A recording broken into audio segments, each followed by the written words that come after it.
Hello friends, welcome to self study group. जो हमारा आज का लेक्चर है वो आपका रहने वाला है बिल ऑफ एक्सचेंज और प्रोमिसरी नोट का। वैसे तो जो हमारी डीके गोयल सर की बुक थी वो हमने ऑलमोस्ट सारी की सारी फिनिश कर ली हुई है।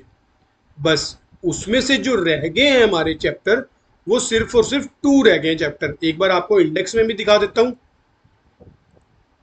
तो ये टोटल चैप्टर थे आपके 22।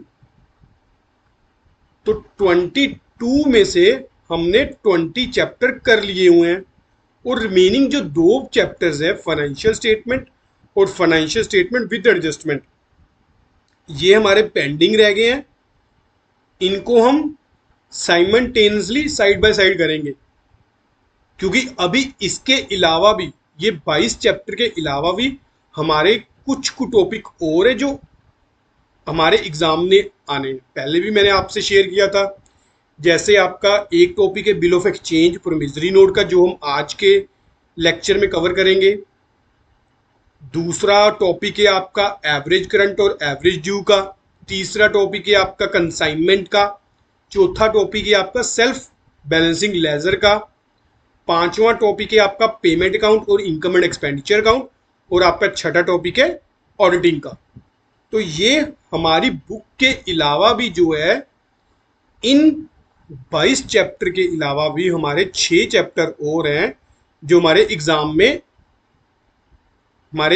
में सिलेबस का पार्ट है। ठीक है, तो आज हम उसी टॉपिक में से एक टॉपिक करेंगे, बिल ऑफ एक्सचेंज। अब ये आपका बिल ऑफ एक्सचेंज भी साइड बाय साइड चलेगा और आपका ये फाइनेंशियल स्टेटमेंट भी चलेगा, क्योंकि इन दोनों चैप्टर्स को फ्रेंड्स हमारा लगेगा टाइम। तो जितने में ये हमारे 6 के 6 चैप्टर कंप्लीट हो गए उतने में हम ये भी जो 6 टॉपिक है वो हम कवर कर लेंगे अपने। तो चलो आज हम जो है अपना लेक्चर शुरू करते हैं। तो सबसे पहले तो friends bill of exchange and promissory note. सबसे पहले तो यहां पर समझते हैं कि बिल ऑफ एक्सचेंज होता क्या है।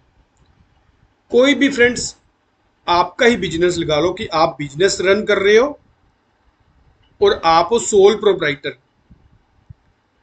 अब ऐसा तो है नहीं कि आपका बिजनेस टोटली कैश पे चलेगा। आपको क्रेडिट पे भी तो सेल करनी पड़ेगी ना, अगर आपने अपना बिजनेस रन करना है।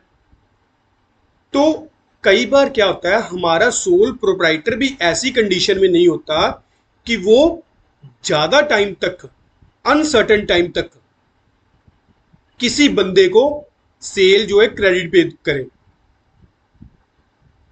और कई बार क्या होता है, हमारा जो बायर होता है वो भी ऐसी सिचुएशन में नहीं होता कि वो इमीडिएट पेमेंट कर दे आपको। कई बार बायर क्या कहता है कि सर मेरे को थोड़ा सा टाइम दो, से जैसे 1 मंथ दो। आम शॉप कीपर करते हैं जैसे 2 मंथ दो, 3 मंथ दो, वो जो उनका एग्रीमेंट होगा। आजकल तो जैसे मोस्टली सिस्टम क्या इंस्टॉलमेंट का, कि आपकी 6 मंथ इक्वल इंस्टॉलमेंट हम लोग पे करेंगे और आपकी पेमेंट कर दे हो जाएगी। तो फिर इस वाले केस में क्या होता है कि जो हमारा सोल प्रोप्राइटर होता है उसको एक गारंटी मिल जाती है बिल ऑफ एक्सचेंज में कि हाँ, बायर क्या करता है, बायर गारंटी दे देता है रिटर्न में कि मैं आपको जो है 3 महीने बाद या महीने बाद आपको पेमेंट कर दूंगा, वो भी रिटर्न में। अब उससे क्या होता है, एक जो रिटर्न गारंटी हमारे पास आ गई। इस रिटर्न गारंटी के बेस पे फ्रेंड्स जो हमारा प्रोप्राइटर होता है वो क्या कर सकता है, वो इस रिटर्न गारंटी को बैंक में से जो है डिस्काउंट पे कैश करवा सकता है। तो इससे क्या होगा, एक तो प्रोप्राइटर की सेल होगी, दूसरा उसको पैसे चाहिए थे, बैंक ने उसका जो रिटर्न डॉक्यूमेंट था एज ए गारंटी रख लिया और कुछ को अपना डिस्काउंट चार्जेस कट करके प्रोप्राइटर को पेमेंट कर दी। अब जब उसकी मेच्योरिटी होगी तो क्या होगा, तो जो हमारा बायर होगा वो मेच्योरिटी के टाइम में जब उसका बिल मेच्योर होगा जब उसकी ड्यू डेट आएगी, ड्यू डेट पे जो हमारा बायर होगा वो पेमेंट कर देगा, किसको? बैंक को। तो इससे क्या होगा, इससे प्रोप्राइटर को भी इमीडिएट कैश की जरूरत अगर मान लो पड़ी, उसकी भी सोल्व होगी। क्यों? क्योंकि हमने बैंक से जो है डिस्काउंट करवा लिया। दूसरा, बायर को भी टाइम मिल गया। तो तीसरा, बैंक ने भी अपना बिजनेस रन किया। कैसे? बिल ऑफ एक्सचेंज को जो है डिस्काउंट पे, जो बिल ऑफ एक्सचेंज को डिस्काउंट पे देके, क्योंकि बैंक अपने चार्जेस को तो लेगा ना, तो वो फिर क्या होगी, बैंक की इनकम होगी जो चार्जेस कट किए बैंक ने। तो इससे जो हमारी तीनों की तीनों पार्टी से उनका बेनिफिट होगा। ठीक है, चलो अब हम जो है, ये था ओवरव्यू एक चैप्टर का, बिल ऑफ एक्सचेंज और प्रोमिसरी नोट का। है यही चीज ही, दोनों चीजें। तो अब हम लोग इसकी थ्योरी पढ़ते हैं। ये थ्योरी पॉइंट ऑफ व्यू से भी इंपॉर्टेंट है, इसके हम प्रैक्टिकल भी करेंगे। तो सबसे पहले तो ये चैप्टर का ओवरव्यू दिया गया। ये फ्रेंड्स मैंने ना आपके साथ ना, ये मैं डिस्क्रिप्शन में शेयर कर दूंगा, आप लोग इसका प्रिंट निकाल लेना। हालांकि ये चैप्टर पता है किस में है, ये सीए के फाउंडेशन कोर्स में आता है। पर चलो कोई ना, हमने तो अपना टॉपिक ही कवर करना है, जहां से मर्जी मिल जाए हमें। तो अगर हमें बुक से मिलता बुक से कर लेते, पर चलो बुक में नहीं है तो हम यहां से कर लेते हैं। मेन तो हमारा टॉपिक कवर होना है। तो ऐसे ही और भी चैप्टर हैं, वो भी हम देखते हैं कि कहाँ से जो है कॉपी किए हुए हैं मैंने, कहाँ से उठाए हुए हैं। चलो, बिल ऑफ एक्सचेंज में दो तरह के, एक तो बिल ऑफ एक्सचेंज आपका, और एक का आपका प्रोमिसरी नोट। आगे प्रोमिसरी नोट में, बिल ऑफ एक्सचेंज में नॉर्मल ट्रेडिंग वाला, और अकोमोडेशन बिल में ये डेट ऑफ एक्सपायरी और nature of bill, bill eight side, ये सारी डेफिनेशन आपको करवाऊंगा। अदर कंसेप्ट्स भी दिए हैं। डिसऑनर बिल हो गया आपका, मान लो आपके बायर ने मेच्योरिटी में पेमेंट ही नहीं की। नोटिंग चार्जेस आपके, renewal of bill, insolvency, retirement bill, bill of collection, ये सारी की सारी डेफिनेशन हम लोग फ्रेंड्स इस चैप्टर में करेंगे। और इसमें से मोस्टली क्या होता है, एग्जाम में डेफिनेशन ही पूछ लेता है कि what is bill after site, what is noting charges, what is retirement of bill, ऐसे तरह की जो है, what is bill on demand, या डेफिनेशन दे देता है ऊपर। तो ये मोस्टली ना प्रीवियस ईयर के एग्जाम में आई हुई है डेफिनेशन, तो हम लोग फिर ये करते हैं। तो सबसे पहले तो आपका bill of exchange, it is general practice when goods are sold और services are provided, the seller extend a credit period to buyer. जो हमारा सेलर होता है वो बायर को एक सर्टेन पीरियड देता है। अब यहीं पर समटाइम द सेलर में not in a position to offer credit period and the purchaser is not in a position to pay immediately. हमारा सेलर जो है, हम लोग हैं सेलर, हम लोग ऐसी कंडीशन में नहीं है कि हम लोग उसको जो है क्रेडिट ऑफर कर सके। और दूसरी तरफ उसने क्या बोला है, बायर भी नहीं आपका ऐसी पोजीशन में कि जो आपको इमीडिएट पेमेंट कर सके। In such circumstances the seller would like that the purchaser should give a definite promise in return. अब हम क्या चाहते हैं कि इस परचेजर हमें एक प्रॉमिस करे, वो भी रिटर्न में। क्या करना है, to pay the amount of the goods on a certain date which he can use to generate immediate fund. जो उसने हमसे गुड्स लिए उसका हमें प्रॉमिस करे कि हाँ ये मैं आपको इतनी देर बाद पेमेंट कर दूंगा, ताकि हम लोग भी जो है उसके इमीडिएट जनरेट फंड कर सके। Commercial practice has been developed to these written promises into valuable instrument of credit that when a written promise is made in proper form and is properly stamped, it is expected that the buyer discharge his debt and the seller receive payment. It is because written promises are often accepted by bank and money is advanced against them. अब ये return जो हमारा promise होता है वो क्यों होता है, क्योंकि जो रिटर्न प्रॉमिस है फ्रेंड्स, ये जो बैंकिंग सेक्टर है हमारा एक्सेप्ट करता है, और इसके अगेंस्ट हमें एडवांस भी दे देता है, क्योंकि उसको पता है कि ये पेमेंट मेरे को इतनी देर बाद आ ही जानी है। हाँ, अगर मान लो कि सपोज कर लो परचेजर ने आपका जो है पेमेंट ही नहीं की 1 मंथ बाद, तो क्या होगा, बिल डिसऑनर हो जाएगा। फिर बैंक क्या करेगा, बैंक फिर से सेलर के पास जाएगा, प्रोप्राइटर के पास जाएगा, भाई तेरे को मैंने बिल डिस्काउंट कर दिया था, अब परचेजर ने तो मेरे को पेमेंट की ही नहीं, अब फिर तू कर। ठीक है, इससे बैंक भी सेफ रहते हैं। Also they can be endorse. अब बिल ऑफ एक्सचेंज को हम आगे भी एंडोर्स कर सकते हैं। सपोज कर लो बी ने गुड्स ली ए से, बी ने क्या ली, ए से goods Lee.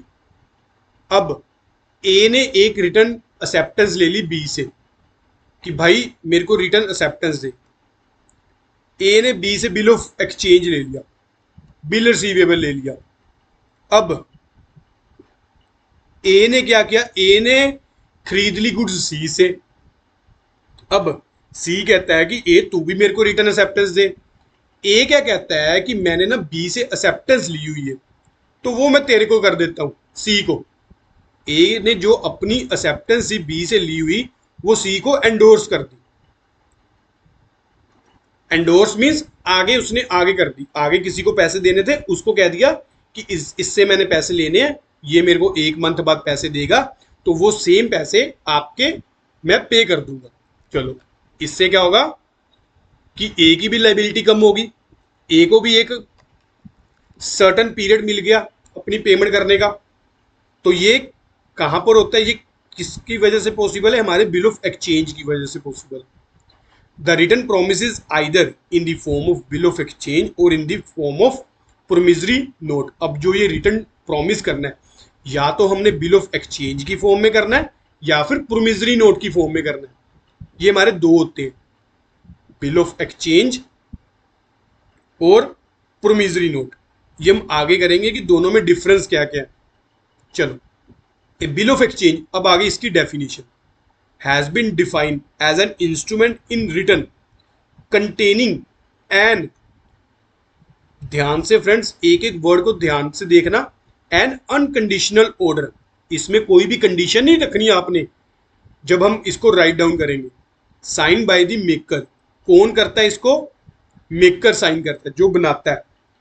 Directing certain person to pay a certain sum of money only to, या उसको, और to the order of certain person, और to the bearing on the bearer of the instrument, या फिर जिसके पास इंस्ट्रूमेंट होगा उसको payment. When such an order is accepted in written on the face of the order itself, it become a valid bill of exchange. अब यहां पर example से आपको समझाता हूं। ए ऑर्डर बी, ए ने ऑर्डर किया बी को to pay 50,000 for 3 month after date. अब आपको आफ्टर डेट और आफ्टर साइट सारी डेफिनेशन बताऊंगा। ए ने कहा कि भाई तू मेरे को, बी को कहता कि 3 महीने बाद मेरे को 50,000 की पेमेंट कर दियो। चलो, ए ने एक डॉक्यूमेंट्स पे ड्रॉ करके दिया और बी ने उसको एक्सेप्ट कर लिया। B accept this order by signing his name. B ने इसको एक्सेप्टेंस दे दी, बी कहता ठीक है ये ले मेरे साइन हो गए। अब ये जो सारा प्रोसेस हो जाएगा वो हमारा क्या कहलाएगा, वो हमारा कहलाएगा बिल ऑफ एक्सचेंज। इसमें एक कंडीशन क्या है, जो ये फ्रेंड्स बिल ऑफ एक्सचेंज है अनकंडीशनल ऑर्डर है। इसमें कोई भी कंडीशन नहीं होनी चाहिए, हाँ अगर ये होगा फिर मैं पेमेंट करेगा, नहीं। ये हमारी गुड्स और सर्विसेज के बदले में हम पेमेंट ले रहे हैं, तो ये फिर क्या है, अनकंडीशनल है। इसमें कोई भी कंडीशन नहीं होनी चाहिए। अब आगे के आगे बिल ऑफ एक्सचेंज के कैरेक्टरिस्टिक्स आ गए। It must be in return, ये रिटर्न में होना चाहिए बिल्कुल। It must be dated, date डली होनी चाहिए, तभी तो हमें पता चलेगा कि हमें कब पेमेंट मिलेगी। It must contain an order to pay a certain sum of money, इसमें उस बंदे का नाम होना चाहिए, कितनी अमाउंट लेनी है वो होनी चाहिए। द प्रोमिस टू पे मस्ट बी अनकंडीशनल, जो प्रोमिस करेगा, बी प्रोमिस करेगा, अनकंडीशनल प्रोमिस करेगा, कोई कंडीशन नहीं लगा के करेगा प्रोमिस कि अगर ऐसा होगा तो मैं पेमेंट करूंगा, नहीं तो नहीं करूंगा, नहीं। बिल ऑफ एक्सचेंज में फ्रेंड्स हमारी कोई भी कंडीशन नहीं होती, नो कंडीशन। क्यों? क्योंकि ये हमारा गुड्स और सर्विसेज के बदले होता है। जो हमने गुड्स बेची या सर्विसेज ली उसके बदले में, क्योंकि हमें क्रेडिट पीरियड थोड़ा सा चाहिए, हमें रिटर्न एक्सेप्टेंस के लिए हम बिल ऑफ एक्सचेंज साइन कर देते हैं। The money must be payable to a definite person, एक पर्टिकुलर पर्सन को होगी, और to his order to the bearer, या फिर जिसको हम ऑर्डर करेंगे, या फिर जिसके पास वो हमारा इंस्ट्रूमेंट होगा। इंस्ट्रूमेंट कौन सा? बिल ऑफ एक्सचेंज का डॉक्यूमेंट होगा, उसको पेमेंट करेंगे। The draft must be accepted for payment by the party to whom the order is made. अब ये नहीं है आप समझना कि ए ने मान लो बिल ऑफ एक्सचेंज ड्रॉ कर दिया ड्रोअर, तो बी अपने आप ही पेमेंट करेगा, नहीं, बी की एक्सेप्टेंस भी जरूरी है इस वाले केस में, कि बी अगर एक्सेप्ट करेगा तो ही वो बिल ऑफ एक्सचेंज कहलाएगा, नहीं तो वो बिल ऑफ एक्सचेंज नहीं कहलाएगा। Next, it should be properly stamp, properly stamp होनी चाहिए। Payment must be in legal currency of country, बिल्कुल पेमेंट जो होगी वो लीगल करेंसी में होगी, जो जो उस पर्टिकुलर कंट्री की करेंसी होगी। नेक्स्ट, अब आ गया कौन कौन सी पार्टी जो होती हैं बिल ऑफ एक्सचेंज में होती है। The party which makes the order, जो बंदा वो ऑर्डर बना रहा है वो कौन होगा? ड्रोअर। हम जैसे हम सोल प्रोप्राइटर, मान लो आप लोगों का बिजनेस है, आप लोगों ने बिल ड्रॉ किया, बिल बनाया। The party which accept the order is known as acceptor, जिसको आपने सेल की, आपका बायर, वो क्या होगा? वो एक्सेप्टर होगा। And a party to whom the payment has to be paid is known as payee, जिसको अल्टीमेटली फ्रेंड्स ये पेमेंट होगी वो क्या कहलाएगा? वो कहलाएगा पेई। अब ये तीनों डेफिनेशन देख लो कि ड्रोअर कौन सा है, हमारा एक्सेप्टर कौन सा है, और हमारा पेई कौन सा है। ड्रोअर जिसने बिल ड्रॉ किया, एक्सेप्टर जिसने बिल को एक्सेप्ट किया कि मैं आपको, हाँ मैं प्रॉमिस करता हूं, मैं एक्सेप्ट करता हूं कि मैं आपको 3 महीने बाद पेमेंट कर दूंगा। पेई जिसको अल्टीमेटली लास्ट में जाके पेमेंट हुई। अब कई केसेस में क्या हो सकता है, ड्रोअर और पेई सेम भी हो सकते हैं। वो कैसे? अगर मान लो ए ने बिल आगे एंडोर्स नहीं किया, तो अल्टीमेटली जब इसकी मेच्योरिटी होगी बिल की 3 महीने बाद या 2 महीने बाद, तो ये पेमेंट फिर ए को ही मिलेगी, तो फिर ए क्या हो गया? पेई हो गया। अगर ए ने ये बिल करवा लिया बैंक से डिस्काउंट, तो अब फिर पेमेंट किसको होगी? अब पेमेंट होगी बैंक को। तो इस वाले केस में क्या होगा? हमारा पेई कौन हो जाएगा? बैंक हो जाएगा। अब ए ने ये बिल एंडोर्स कर दिया सी को, कि कहता मैंने बी से पैसे लेने हैं, बी ने मेरे को 3 महीने का प्रॉमिस किया हुआ है, ये ले, जो ये मेरा रिटर्न प्रॉमिस है मैं तेरे को एंडोर्स करता हूं 3 महीने वाला। तो अल्टीमेटली ए ने अपनी लाइबिलिटी भी डिस्चार्ज कर दी, किसको? बिल को एंडोर्स करके बी को, और सी को सॉरी। अब इस वाले केस में क्या होगा? इस वाले केस में हमारा पेई कौन सा होगा? पेई हमारा सी होगा, जिसको पेमेंट होगी। ठीक है फ्रेंड्स, चलो नेक्स्ट। एक बार आप लोग वीडियो को पॉज करके दोबारा से सुन लेना। हाँ, अगर आपको फिर भी ना कोई चीज समझ लगे तो मेरे को कमेंट सेक्शन में पूछ लेना, चाहे selfstudy@yahoo.com पे मेल कर देना, जैसे भी आपको अच्छा लगे। Next, a bill of exchange can be used on to another person by endorsement, बिल्कुल जैसे अभी बताया, ए ने सी को एंडोर्स कर दिया आगे। Endorsement on a bill of exchange is made exactly as it is done in the case of cheque. The primary liability on a bill of exchange is that of the acceptor, बिल्कुल liability तो acceptor की होगी ना। If he does not pay, a holder can recover the amount from any previous endorsee और the drawee. जो भी मान लो अगर इन केस बी ने पेमेंट ना की, तो सी क्या करेगा? सी तो ए को ही पकड़ेगा ना। सी कहेगा भाई मैंने तो तेरे से पेमेंट लेनी है, मेरे को नहीं पता कि बी का बिल अगर डिसऑनर हो गया। ये वाला केस बोल रहा है, ठीक है। Next, sometime it may happen that bill of exchange is draw for foreign trade operation. अब कई बार क्या होता है कि हमने आउटसाइड द कंट्री ट्रेड करना है, उस वाले केस में भी क्या होता है? बिल ऑफ एक्सचेंज ड्रॉ होते हैं, उसको क्या बोलते हैं? Foreign bill of exchange.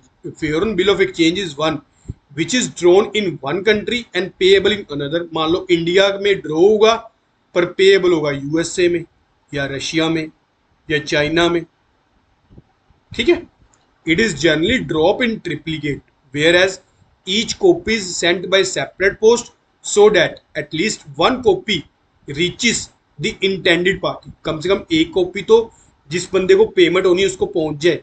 Payment will be made only on one of the copy and when such payment is made the other copies become useless. जो हमारी बाकी कॉपी होगी वो यूजलेस होगी। Section 12 of the Negotiable Instrument Act provide that all instruments which are not inland instrument are foreign। जो हमारी country में नहीं ड्रॉ हुए वो क्या है, सारे के सारे फॉरेन इंस्ट्रूमेंट फॉरेन। नेक्स्ट, ये आपका स्पेसिमेन है किस चीज का, फॉरेन बिल ऑफ एक्सचेंज का। आपका ड्रॉ कहाँ हो रहा है, ये इंडिया में हो रहा है। ये लो न्यू दिल्ली, कितने का, 11,50,000 का। इसने क्या बोला इसमें, 90 day after date of this bill of this first bill of exchange second and the third of the same tenure and the date being unpaid pay to the order of messrs Venkat Jones and associate London the sum of ₹11,000 value receive. तो इसने किसने बोला है, Wilson sons को। तो यहां पर उसकी एक्सेप्टेंस, तो यहां पर हमारी स्टैंप दिल्ली की। नेक्स्ट, अब आ गया examples. A bill drone in India on a person. Bill तो क्या हुआ, कहां पर बना, इंडिया में। किस पे, ए पर्सन रेजिडेंट आउटसाइड इंडिया, जो बंदा इंडिया से बाहर रह रहा है। And made payable outside India, और जिसकी पेमेंट भी कहां होगी, बाहर होगी। A bill drawn outside India on a person resident outside India। Bill भी बाहर बना और पेमेंट भी आपकी किस पे बना, a bill drawn outside India on a person resident outside India, और वो भी पर्सन हमारा इंडिया के बाहर रह रहा है। A bill drawn outside India and made payable in India. Bill तो बाहर बना पर पेमेंट कहाँ होगी, इंडिया में होगी। A bill drawn outside India and made payable outside India. Bill बाहर बना और पेमेंट भी कहाँ होगी, बाहर होगी। नेक्स्ट, ये तो हो गया हमारा बिल ऑफ एक्सचेंज। अब आपका आ गया promissory note. Promissory note friends, आप नेम से क्लियर हो जाएगा, प्रॉमिस करना। कोई बंदा हमें प्रॉमिस कर रहा है कि भाई मैं तेरे को इतनी देर बाद पेमेंट कर दूंगा। अब इसमें देखते हैं कि क्या फर्क है दोनों में। A promissory note is an instrument in return not being a bank note और करेंसी नोट। इसमें ना तो बैंक नोट आते हैं और ना ही आपकी करेंसी आती है। Containing an unconditional undertaking signed by a maker to pay a certain sum of money only to और to the order of a certain person. Under section 31(2) of the Reserve Bank of India act, promissory note can not be payable to the bearer. Promissory note कभी भी friends bearer को नहीं मिलेगा। जिसके name पे draw हुआ सिर्फ और सिर्फ उसको ही होगा। तो it must be in return characteristics, it must contain a clear promise to pay, mere acknowledgement of debt is not a promissory note. बिल्कुल साफ साफ लिखा होना चाहिए कि मैं आपको पेमेंट करूंगा इतने देर बाद। द प्रॉमिस टू पे मस्ट बी अनकंडीशनल। जो हमारा प्रॉमिस होना चाहिए फ्रेंड्स वो भी अनकंडीशनल होना चाहिए, same as bill of exchange. जैसे I promise to pay 50,000 as soon as I can is not an unconditional promise. ये थोड़ी ना होगा कि जब मेरे पास पेमेंट होगी मैं तेरे को दे दूंगा, नहीं, पूरा स्पेसिफाई होना चाहिए। द प्रॉमिसर और maker must sign the promissory note. जिसने प्रॉमिस करना है उसके साइन होने चाहिए। The maker must be a certain person. The payee, the person to whom the payment is promised must also be certain. जिसको payment होनी है, जिसने करनी है, दोनों बंदे सर्टन होनी चाहिए, स्पेसिफाइड होने चाहिए। The sum payable must be certain. If I promise to pay 50,000 plus all fine is not a certain. जो हम फ्रेंड्स किसी को प्रॉमिस करने चाहिए उसकी अमाउंट भी तो सर्टन होनी चाहिए ना। ये थोड़ी ना वेग नहीं ना होनी चाहिए कि जो क्लियर ही ना हो। इसमें कह तो दिया कि मैं 50,000 दूंगा और प्लस फाइन दूंगा, ये स्पेसिफाई थोड़ी ना। हमने पूरी प्रॉपर बताना है, एक सर्टन अमाउंट बतानी है। Payment must be in legal currency of India. It should not be payable to the bearer, जिसके पास ये प्रोमिसरी नोट होगा उसको पेमेंट नहीं होगी। It should be properly stamp. It does not require any acceptance, इसकी कोई भी एक्सेप्टेंस की जरूरत नहीं पड़ती। क्यों, आगे देखते हैं डिफरेंस में। ये प्रोमिसरी नोट का कौन बना रहा है, रोहन। अब इस वाले केस में क्या होगा फ्रेंड्स, रोहन जो है मेकर है, और रोहन कौन है, हमारा बायर जो हमसे गुड्स ले रहा है। वो क्या कर रहा है, promise 3 months after date I promise to pay Priya or his order, और जिसको प्रिया बोलेगी the sum of 10 lakh only for value receive, जो मैंने 10 लाख के बदले उससे वैल्यू रिसीव की है। वैल्यू मीन्स गुड्स और सर्विसेज। उसके बदले में मैं प्रिया को कितने दूंगा, 10 लाख, प्रिया को या फिर उसके ऑर्डर में जिसको प्रिया बोलेगी। तो इस वाले केस में क्या होगा, अब हम लोग खुद तो ड्रॉ कर रहे हैं, मेकर्स हैं हम लोग, इसकी एक्सेप्टेंस की थोड़ी ना, अब प्रिया थोड़ी ना बोलेगी हाँ मैं ये एक्सेप्ट करती हूँ। ये इस पॉइंट का आपको मीनिंग बता रहा हूं। प्रिया कहेगी कि हाँ ठीक है भाई, रिटर्न में थोड़ी ना देगी, उसने तो पैसे लेने हैं, उसकी एक्सेप्टेंस की थोड़ी ना जरूरत है। रोहन ने गुड्स ली, रोहन ऑलरेडी प्रॉमिस कर रहा है, उसकी एक्सेप्टेंस आ गई रोहन की, तो फिर अलग से थोड़ी ना किसी की एक्सेप्टेंस की जरूरत है। पर जबकि बिल ऑफ एक्सचेंज में एक्सेप्टेंस की जरूरत होती थी। ठीक है, चलो आगे आगे डिफरेंस देखते हैं। डिफरेंस भी आपका मोस्ट इंपॉर्टेंट है। A bill contain an order to pay, जो हमारा बिल होता है वो ऑर्डर करता है पे करने के लिए, जबकि a promissory note contain only a promise to pay certain sum of money, इसमें सिर्फ और प्रॉमिस ही है। इसमें 3 पार्टीज होती हैं, आपको बताइए, ड्रोअर, ड्रोई और एक्सेप्टर बोल दो इसको। वो तीसरी पार्टी हमारी पेई। पेई और ड्रोअर आपका सेम हो सकता है। मेकर और पेई, मेकर हो गया जो बिल जो प्रोमिसरी नोट बना रहा है, पेई जिसको अल्टीमेट क्या होनी है, ये पेमेंट होनी है। Next, a bill is paid by the acceptor, जो बंदा इसको एक्सेप्ट कर रहा है वो पेमेंट करेगा bill of exchange, bill of exchange में। जबकि प्रोमिसरी नोट में क्या होगा friends, promissory note is paid by the maker, जो बंदा उस प्रोमिसरी नोट को बना रहा है वही बंदा पेमेंट करेगा। A bill is drawn by creditor, जो हमारा बिल होता है वो कौन बनाता है, क्रेडिटर बनाता है। अब promissory note is made by debtors, जिसने पैसे देने हैं वही खुद बनाता है। नेक्स्ट, द ड्रॉई एंड पेई must may be the same in case of bill of exchange, उसमें सेम हो सकते हैं पर प्रोमिसरी नोट में नहीं सेम हो सकते दोनों बंदे। In a bill of exchange the liability of drawer is secondary and conditional, he will be liable only in case the acceptor does not honor the bill। उसकी लाइबिलिटी कब arise होगी friends, उसकी liability तभी arise होगी जब हमारा acceptor payment नहीं करेगा। तो फिर क्या होगी, ड्रोअर की लाइबिलिटी होगी सेकेंडरी और कंडीशनल होगी। कंडीशन क्या होगी, जब एक्सेप्टर पेमेंट नहीं करेगा। बट प्रोमिसरी नोट के टाइम में the liability of the maker is primary and absolute, जो बंदा बिल को बना रहा है ये उसकी ही लाइबिलिटी है कि वो पेमेंट करेगा। जबकि जो यहां पर ड्रोअर है इसकी लाइबिलिटी नहीं है पेमेंट करने की, इसकी तो रिसीव की लाइबिलिटी है। अगर ये कल को एंडोर्स भी कर देगा, इसकी लाइबिलिटी कब होगी, जब हमारा एक्सेप्टर पेमेंट नहीं करेगा। Next, a bill of exchange can be accepted conditionally, ये हम कंडीशनली एक्सेप्ट भी कर सकते हैं। A promissory note can not be conditionally. In a bill of exchange notice of dishonour must be given, notice देना है, पर इस वाले केस में नोटिस नहीं रिक्वायर्ड है। In case of dishonour a bill of exchange must be noted and protested, ये अब आपको आगे करवाऊंगा, डेफिनेशंस आएंगी। Noting and protest is not required in case of dishonour of promissory note. Noting और प्रोटेस्ट हमारा नहीं रिक्वायर होता अगर हमारा प्रोमिसरी नोट डिसऑनर हो जाता है, पर इस वाले केस में मस्ट बी नोटेड होना चाहिए।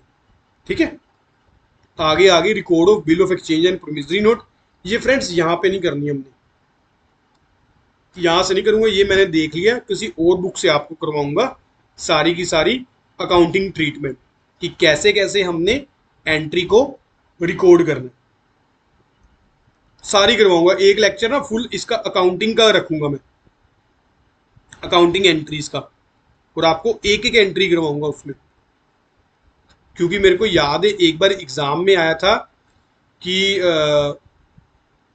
वो शायद कंसाइनमेंट का था कि कंसाइनर की बुक्स में आप एंट्रीज करो, चलो वो वहां पर करेंगे। तो फिर हम, आज हमारा काफी हो गया थ्योरी का लेक्चर, ये अब आपके ऊपर से ना निकलने लग जाए, क्योंकि जो नॉन कॉमर्स बैकग्राउंड स्टूडेंट है ना हमारे, ये ना हो कि फिर उनके ऊपर से निकलना शुरू कर दे टॉपिक। तो फिर फ्रेंड्स नेक्स्ट लेक्चर में हम लोग कोशिश करेंगे कि इस थ्योरी वाले पोर्शन को फिनिश कर दें, क्योंकि अकाउंटिंग का एक अलग से ही चैप्टर रहेगा, आपका एक अलग से लेक्चर रहेगा पूरा फुल एंड फ्लेज, ये तो हमने यहाँ से करना ही नहीं। हाँ, आगे जो भी आपके ये छोटी छोटी टर्म्स रहेगी वो मैं फिर आपको नेक्स्ट लेक्चर में फिनिश ही करवा दूंगा। तो आपको फ्रेंड्स जितना भी करवाया है आप लोग अच्छे से उसको खुद से पढ़ लो, इसका प्रिंट आउट निकाल लेना, पहले तो प्रिंट आउट निकाल के फिर किया करो। चलो, अगर आपको कोई भी डाउट हो मेरे को सेल्फ स्टडी ग्रुप @yahoo.com पे मेल कर देना, चाहे फिर कमेंट सेक्शन में पूछ लेना। तो आज का लेक्चर यहीं तक की, अगर आपको लेक्चर अच्छा लगा तो लाइक जरूर करना और चैनल को सब्सक्राइब भी जरूर करना, और अपने फ्रेंड्स के साथ मैक्सिमम से मैक्सिमम शेयर किया करो। चलो, thank you for watching friends.